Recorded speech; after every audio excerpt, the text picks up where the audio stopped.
Sabato 15 agosto, Assunzione della Beata Vergine Maria. È il 227° giorno dall'inizio dell'anno, ne mancano 138 al termine. Il sole sorge alle 6:11, tramonta alle 20:18. La luna si leva alle 9:23, tramonta alle 21:28.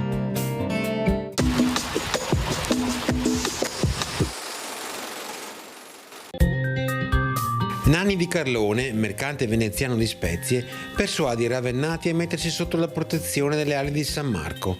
La Repubblica di Venezia prende così formale possesso di Ravenna.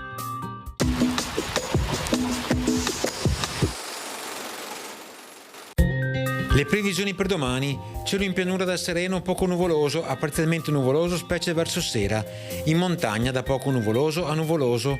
Sulle zone interne e in particolare sulle Dolomiti aumenta via via la probabilità di alcune precipitazioni, per lo più a carattere di rovescio temporale. Per le temperature sono attese contenute variazioni di carattere locale, tra cui per le massime qualche modesto aumento sulle zone centro-occidentali.